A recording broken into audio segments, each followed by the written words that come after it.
वृक्ष के नीचे महामृत्युंजय मंत्र का जाप जो शुक्रवार की शुक्रवार घी का दिया लगा कर करता है, उसके रोग बाबा देवाधिदेव महादेव समाप्त करते चले जाते हैं। ये संजीवनी मंत्र शुक्रवार के दिन भगवान शंकर को शुक्र को दिया था, इसलिए उसकी प्रधानता। आपको मालूम पड़ गया कि शरीर में मुझे ये रोग हो गया है, मुझे शुगर हो गया है, मुझे बीपी हो गया है, मेरा ब्लड प्रेशर ऊंचा नीचा रह रहा है, कोई भयंकर रोग, मेरे रिश्तेदार को कोई कैंसर जैसा रोग हो गया, किसी को कोई थायराइड हो गया, किसी को कोई किडनी और लीवर में सूजन हो गई, किसी को कहीं किडनी और लीवर में तकलीफ हो गई।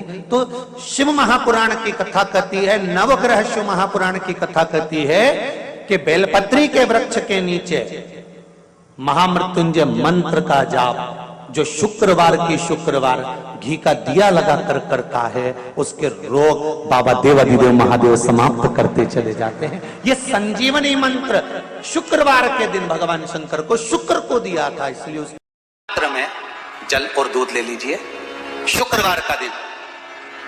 तो कहोगे गुरुजी ये कथा कहां से निकाल के लाए हो? तो विष्णु पुराण में से आप उसको स्मरण कर सकते हो। काय में से? विष्णु पुराण में से। एक पात्र में देसी गाय का दूध, जल उसमें रखकर, और आपके यहाँ अगर लड्डू गोपाल हो, यदि आपके घर में ठाकुर जी हो, लड्डू गोपाल हो, विष्णु जी का कोई स्वरूप हो, श्री हरि का कोई स्वरूप हो, तो उस पर शुक्रवार के दिन आप संध्या के समय पर दुर्वा डालकर उस दुर्वा से अगर लक्ष्मी जी के नामों का 108 बार उच्चारण कर कर घी का दिया लगाकर कैसर के चावल साथ में रखकर केवल उस जल का और दूध का मात्र छींटा देते हो, तो उसके घर में कभी लक्ष्मी की कमी नहीं आ सकती, संपदा बढ़ती चली जाती है। 108 बार लक्ष्मी के नाम का मात्र उच्चारण कर लेने पर भगवान विष्णु के चरणारविंद पर, भगवान विष्णु के चरणों पर केवल उस दुर्वा का, जल का, दूध का सिंचन कर देने से भी लक्ष्मी की वृद्धि होती। शिव उनके मंदिर में आने वाले को तुरंत दे देता,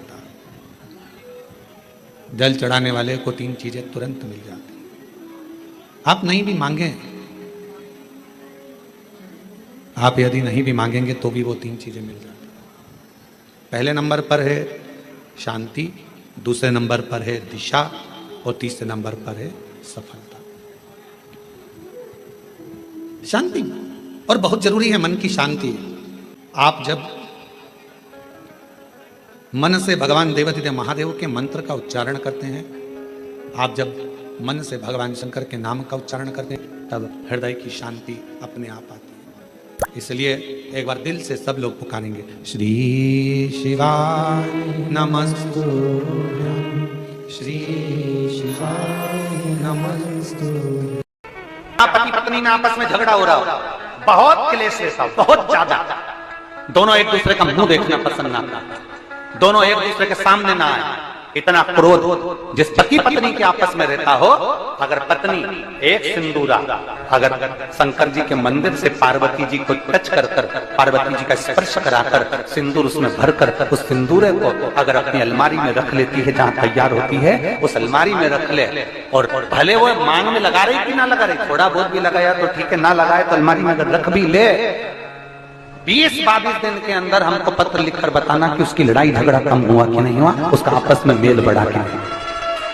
तो एक प्रैक्टिकल करके देखना कि सियोर वाला महाराज कहीं झूठ तो बोल के नहीं चले। अगर छोटा सा शंकर जी का शिवलिंग है, छोटा सा शंकर भगवान का शिवलिंग है, या आपके घर में कुबरेश्वर धाम का कंकर है, और आपके घर में यदि शंकर भगवान का शिवलिंग है, या सीहोर का रुद्राक्ष हो, या शंकर भगवान का शिवलिंग हो, या कंकर शंकर हो, तो निवेदन है जहां पर भी शिवलिंग आपके घर में विराजमान है, अगर छोटी सी कटोरी में एक बेलपत्र को आप नीचे रखिए, छोटी सी कटोरी उस बेलपत्र के ऊपर रखकर उसमें थोड़ा सा मधु, शहद, शंकर भगवान की साक्षी में शिव जी के सामने अगर शुक्रवार की शुक्रवार रखना प्रारंभ कर दो, धीरे धीरे संपदा की वृद्धि अपने आप होना।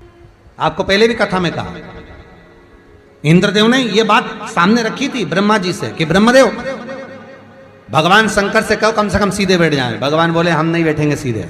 तो पूछा क्यों?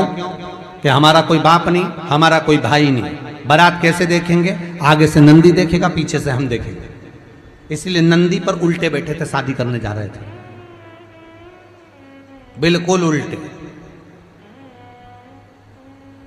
सबसे अच्छी दिशा कौन सी होती है? 4 दिशा हैं, पूर्व, पश्चिम, उत्तर, दक्षिण। सबसे अच्छी दिशा कौन सी है? पूरब और पश्चिम को लोग मानते हैं। पूजन करने बैठते हैं तो कहाँ बैठते हैं? पूरब और पश्चिम में, ठीक है। पर शंकर उल्टे हैं, शिव उल्टे बैठे, इसलिए शिव आराधना कहां होती है? शंकर जी का जो जलाधारी है वो कहां है? उत्तर की ओर, उत्तर की ओर जलाधारी। शिव के भगत शंकर का पूजन करने बैठते हैं तो कहां बैठते हैं? दक्षिण की ओर। दक्षिण में भगत बैठता है, उत्तर की ओर जलाधारी रहती है।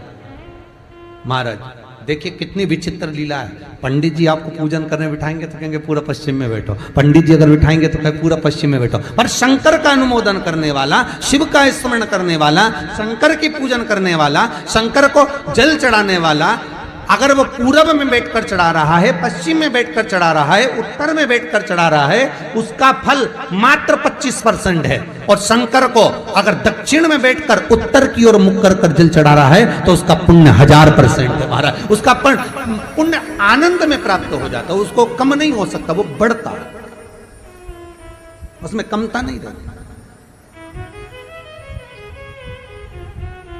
एक प्रैक्टिकल करके देखना, छोटा सा प्रैक्टिकल, छोटा सा है। मान लो किसी व्यक्ति को बहुत तेज बुखार आ रहा है, ठीक है, बहुत तेज बुखार है, कोई बच्चा है, कोई बड़ा है, और उसको बहुत तेज बुखार आ रहा है, बहुत तेज। अब आज के जमाने में बुखार कोरोना के चक्कर में भी है, वो भी ध्यान रखना हो। पर मान लो किसी व्यक्ति को बुखार बहुत तेज आ रहा है और बच्चा तप भी बहुत रहा है, 1 लोटा पानी महाराज लेकर जाइए, उल्टे हाथ में उस कलश को रखिएगा, सीधे हाथ से उस कलश के ऊपर हाथ रखकर लेकर ऐसे कैसे ही मंदिर में चले जाओ शंकर जी के। दक्षिण की ओर खड़े हो, उत्तर की ओर मुख करो, एक पात्र भी लेकर जाओ, उस पात्र को जहां से पानी गिरता है वहां रख दीजिए और उस पानी को शंकर जी को चढ़ा दीजिए। उस पानी को लेकर जाओ, एक बाल्टी में डाल दो, दूसरा पानी उसमें भर लो, जिस व्यक्ति को बुखार आ रहा है उसको स्नान करा दो। 15 से 20 मिनट के बाद में, 20 मिनट भी जान दो, अगर आपको लगता है कि शरीर ठंडा हो गया, और आधे घंटे बाद उसको फिर आप टेम्परेचर नापेंगे, बुखार धीरे धीरे समाप्ति की ओर आ जाएगा, बुखार टिकेगा नहीं उसके शरीर। एक बार लोहे से कहा, सोना लोहे से बोलता है, लोहा तू भी धातु मैं भी धातु, मैं सोना तू लोहा, तू भी धातु मैं भी धातु, मुझे भी अग्नि में तपाया जाता है, तुझे भी अग्नि में तपाया जाता है। सोना कहता है मुझे भी तपाकर कुछ बनाया जाता है, तुझे भी तपाकर कुछ बनाया जाता है। सोना लोहे से कहता है कि मुझे भी अग्नि में तपाया गया, तुझे भी अग्नि में तपाया गया, मैं भी धातु तू भी धातु, तुझे भी तपाया मुझे भी तपाया, तुझे भी कूटा मुझे भी कूटा। सोने ने लोहे से पूछा, पर एक बात बता रहे लोहा, मैं सोना जब कुटता हूं तो मैं आवाज नहीं करता, तू लोहा जब कुटता है तो आवाज क्यों करता? मैं कुटता हूं तो आवाज नहीं करता। सोना कह रहा है मेरी आवाज नहीं निकलती। सुनार की दुकान के सामने से निकलना, सोने को कूटा जाता है तो उसमें आवाज नहीं आती। लोहार की दुकान के सामने से निकलना, लोहे को कूटा जाता है तो उसमें से आवाज आती है। सोने ने लोहे से पूछा कि मैं धातु तू धातु, मैं पीला तू काला, मुझे भी तपाया तुझे भी तपाया, अग्नि में मुझे भी डाला तुझे भी डाला, मुझे भी कूटा तुझे भी कूटा, मैं कुटा आवाज नहीं आई, पर लोहा तू कुटा तुझ में आवाज क्यों आई? तब लोहे ने कहा, सुन सोने, तुझे जो मार रहा है वो लोहे का हथौड़ा है, मुझे जो मार रहा है वो लोहे का हथौड़ा है। सोने तुझे लोहे का हथौड़ा मार रहा है ना, इसलिए तू चिल्ला नहीं रहा। मैं लोहा, और जब मुझे लोहे का हथौड़ा मारता है ना तो चीख रहा हूं। अपना अपने को चोट देता है तब चीख तो निकलती ही है। सोने का हथौड़ा अगर सोने को मारता तो चिल्लाता, लोहे का हथौड़ा लोहे को मारता है तो चीखता है। अपना अपने को गाली देता है, अपना अपनों को अपशब्द कहता है, अपना अपने को ताना देता है तो चीख निकलती है, बद्दुआ निकलती है, अपशब्द निकलते हैं। दूसरा सोने को लोहा मारेगा तो सोने को कोई फर्क नहीं पड़ता, दूसरा गाली देगा चल जाएगा, दूसरा अपशब्द कहेगा चल जाएगा, दूसरा ताने देगा चल जाएगा, पर कोई अपना अपने को अपशब्द कहे, अपना अपने को ताने दे, अपना अपने को आड़ा टेढ़ा कहे, ये नहीं चलता। भगवान देवादिदेव महादेव के साथ में हुआ क्या था, उनके ही ससुर ने उनको गाली दे दी थी, तुझे शमशान का निवास करना पड़ेगा, मेरा श्राप है शिव, तू शमशान में रहेगा। शंकर भगवान तो भी अलमस्त थे, उन्होंने कहा कोई बात नहीं, अच्छी जगह पे प्लाट मिला है, कोई कब्जा ही नहीं करेगा, उसमें क्या टेंशन। शिव जैसे प्रसन्न भाव में रहने वाला चाहिए, हर एक में अच्छा ही देखो, जितना आप अच्छा ढूंढोगे उतने अच्छा ही मिल जाएगी। दो माताएं बस में लड़ रही थी, सीट एक थी, बैठने के लिए दोनों लड़ रही, वो बोली मैं बैठूंगी, वो बोली मैं बैठूंगी। कंडक्टर आ गया, क्यों लड़ रही हो, मैं बैठूंगी, दूसरी बोली मैं बैठूंगी। कंडक्टर बोला तुम में जो ज्यादा उम्र वाली हो वो बैठ जाए। पूरे रास्ते दोनों खड़ी रही, बैठी नहीं, क्योंकि जो बैठेगी वो ज्यादा उम्र की, बैठी नहीं, दोनों खड़ी। पूरा रास्ता उन्होंने खड़ा खड़ा निकाल दिया, पर बैठी नहीं। कंडक्टर दोबारा आया, बैठो, अभी नहीं, मैं बैठू। तो कंडक्टर ने दूसरी से कहा बैठ जाओ, दिख रहा है तुझे, मेरी उम्र नजर आ रही है।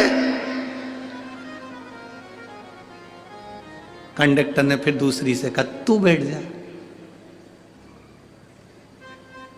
आंखों का इलाज करवा ले तेरे, नहीं बैठूंगी मैं, कोई इतनी उम्र क्यों।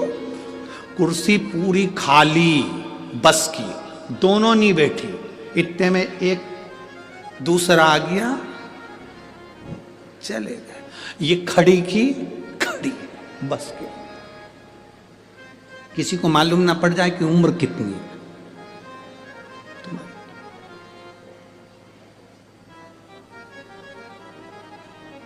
शिव जी को गाली देने वाला कोई दूसरा नहीं था, भगवान शंकर को गाली देने वाले उनके ससुर ही थे। तुम्हारे ऊपर उंगली उठाने वाला कोई दूसरा नहीं होगा, तुम्हारे अपने ही होंगे।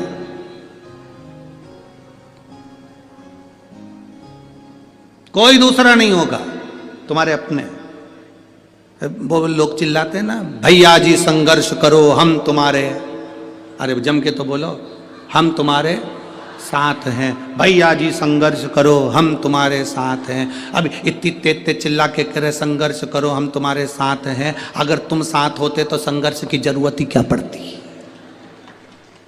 संघर्ष की जरूरत क्या पड़ती, साथ नहीं हो तो संघर्ष की जरूरत है, कहना कठिन है।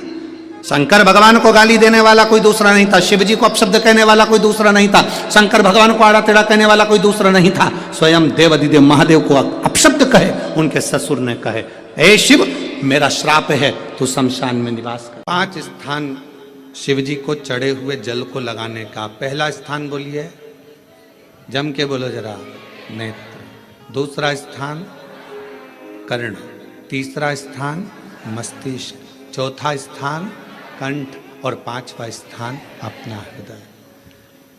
मात्र ये 5 स्थान शिव जी के चढ़े हुए जल को आप अगर लगा लेते हो तो तुम्हारे ऊपर किसी ग्रह, चाहे शनि हो, चाहे राहु हो, चाहे केतु हो, चाहे मंगल हो, कोई ग्रह आप पर भारी नहीं रह सकता। ये 5 स्थान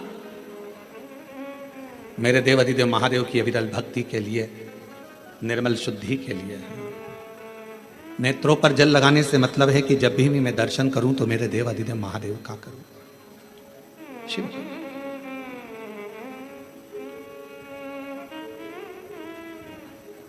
कंठ पर जल लगाने से मतलब है कि मेरे मुख से जो वाणी निकले, और मान लो मेरे मुख से कोई अपशब्द निकल गया तो किसी का बुरा ना हो जाए। कर्णों से जल लगाने से मतलब है कि मेरे कानों के माध्यम से जो शब्द मेरे अंदर जाएं वो मेरे जीवन का कल्याण करें। मस्तिष्क पर जल लगाने से मतलब है कि मेरे भगवान के चरण का जल, उनकी रज मेरे सिर पर चढ़ी रहे और मेरे जीवन में कभी अहंकार ना आए। हृदय पर जल लगाने से मतलब है कि मेरे हृदय में भगवान शंकर के चरणों का वास नित्य प्रतीत है, हमेशा। ये 5 स्थान, जिस लड़की को, जिस लड़के को मंगल है,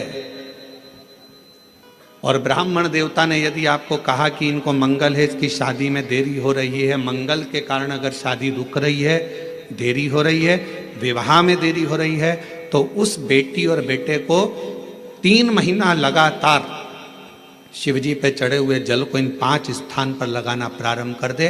3 महीने के बाद वो खुद कहेगा कि हाँ, हमारा संबंध जम गया, हमें मंगल से कोई दोष नहीं लगा। स्वयं शिव कृपा करते हैं। फूल को धोया कभी नहीं जाता, जैसे डाली पे से फूल टूट के आया तुम भगवान को चढ़ा, पर फूल को घर में लाने के बाद तुम धोगे, पानी छीट कर साफ करोगे और फिर भगवान को चढ़ाओगे, तो समझ लेना फूल भगवान स्वीकार नहीं करेगा। फालतू की बात। जैसा है वैसा देव, तुम्हारे जैसे नहीं।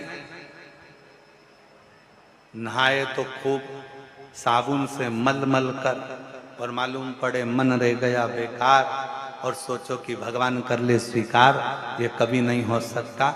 फूल और मनुष्य एक जैसा होना चाहिए कि फूल जैसा दिया वैसा भगवान को दिया। इसमें स्नान नहीं कराना, उसी तरह मन भगवान ने जैसा दिया वैसा भगवान को प्रदान कर दो, वो उसका। इसमें दिखावा नहीं हो। भगवान गुरु जी, हम शंकर जी को क्या चढ़ाएं? हमने कहा जल चढ़ाओ, तो क्या जल लेने के लिए घर जाना पड़ता है? तो फिर हमारे पास तो वो भी लेने के लिए घर पर से हमारे पास पात्र नहीं, हम क्या करें? हमने कहा शंकर के मंदिर चली जा, 3 बार ताली बजा दे। उसने कहा ताली भी नहीं बजाए तो हमने कहा मुख से बम बम बोले बोल दे, उतना ही बोल। वो भी ना बने तो मुस्कुराकर शिव को निहार लो, मुस्कुराकर शंकर को निहार। अब हमारी आदत क्या हो गई? मार्केट में सीताफल बिक रहा है, मार्केट में गन्ना बिक रहा है, मार्केट में बहुत सारी पूजन की सामग्री बिक रही है। हमारे मन में आया, हमने किसी को खरीदते हुए देखा था सीताफल, मतलब लक्ष्मी जी को सीताफल भी चढ़ाना चाहिए। हमने उसको खरीदते हुए गन्ना देखा, मतलब गन्ना भी चढ़ाना चाहिए। लक्ष्मी जी को मैंने खरीदते हुए ये देखा, मतलब ये भी चढ़ाना चाहिए। लक्ष्मी जी को मैंने चढ़ाते हुए लोगों से सोने के सिक्के देखे, मतलब ये भी चढ़ाना चाहिए। मैंने लक्ष्मी जी को चढ़ाते हुए चांदी के सिक्के देखे, मतलब ये भी चढ़ाना चाहिए। मैंने लक्ष्मी जी को चढ़ाने के लिए ये देखा, वो भी चढ़ाना चाहिए।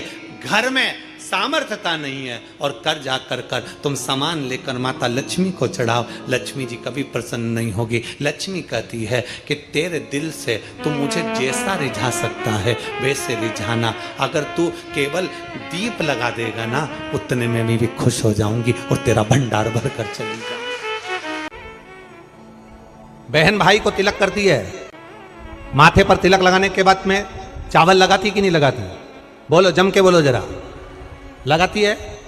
बोलते जाओ जरा। लगाती है, ठीक है। मंदिर में आप पूजन कर रहे हो, घर में कोई अनुष्ठान कर रहे हो, पंडित जी तुम्हारे मस्तक पर तिलक करते हैं तो चावल लगाते कि नहीं लगाते? बोलो बोलो, जम के बोलो। लगाते हैं। तुम्हारे घर में शादी ब्याह होता है तो तिलक करा जाता है तो चावल लगाया जाता कि नहीं लगाया जाता?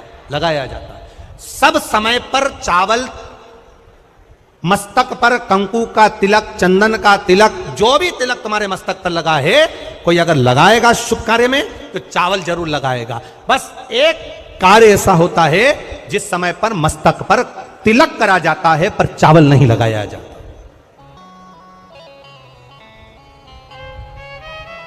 एक समय ऐसा होता है जिस समय तिलक करा जाता है पर चावल नहीं लगाया जाता।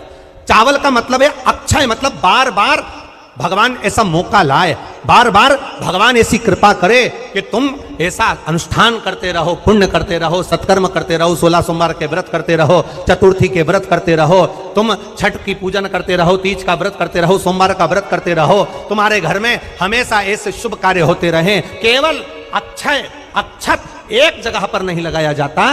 कब नहीं लगाते अक्षत को? मस्तक पर तिलक करते समय अक्षत कब नहीं लगाया जाता? केवल एक समय पर। कब? जब घर में कोई शांत हो जाता है और शांत होने के बाद जब मस्तक पर पगड़ी का क्रम होता है, उस पगड़ी के क्रम पर तिलक तो लगाया जाता है पर चावल नहीं लगाया जाता। भगवान से प्रार्थना करते हैं ये बार बार मौका मत देना, जो हो गया उसको समाप्त, ऐसा मौका बार बार ना दीजिएगा। हाँ, पगड़ी पर से उठ गए, अच्छा काम करने के लिए मंदिर जा रहे हो, स्थान छोड़ने के बाद अब तिलक लगाओ और उसमें चावल ढेर सारा लगाओ, कोई मना नहीं। पर अक्षय, उस अक्षत की महत्वता को समझना कि उसको बारंबार प्राप्ति ना हो, ऐसे कार्य की प्राप्ति ना हो, अच्छे कार्य की प्राप्ति, श्रेष्ठ कार्य की प्राप्ति, शुभ कार्य की प्राप्ति। अगर मौका मिले तो एक बार भविष्य पुराण, और एक बार मौका मिले तो कुर्म पुराण, और एक बार मौका मिल जाए तो नंदी पुराण। ये 3 पुराणों का स्मरण करना, इसमें आपको अक्षत की महत्वता प्राप्त हो। भविष्य पुराण, कुर्म पुराण और नंदी पुराण, इन 3 पुराणों में आपको अक्षत की महत्वता प्राप्त होगी कि चावल की महत्वता क्या है। एक चावल का दाना जब अशोक सुंदरी वाली जगह पर चढ़ाया जाता है, एक चावल का दाना अशोक सुंदरी वाली जगह पर चढ़ाया जाता है ना, हो ये बेलपत्र जो होता है, इस बेलपत्र पर कभी कभी आपने देखा होगा कि कई लोग बीच वाले पत्ते पर चंदन लगा देते हैं। ये जो बीच का पत्ता होता है, इस पर लोग चंदन लगा देते हैं। शिव महापुराण की कथा कहती है, अगर भूलवश भी, अनायास, आपके पास बेलपत्र भी नहीं है, शिव जी का चढ़ा हुआ बेलपत्र भी अगर आपने उठा लिया और उठाकर उस बीच वाले पत्ते पर एक चावल का दाना रखकर भी आप भगवान भोलेनाथ को समर्पित कर रहे हो, तो ये समझ लेना कि तुमने महीना, 2 महीना, 4 महीना, 6 महीना, 8 महीने में, हम तो हमेशा कहते आए हैं, आज फिर कह रहे हैं, 1 महीना पूरा हो जाए जल चढ़ाते, 2 महीना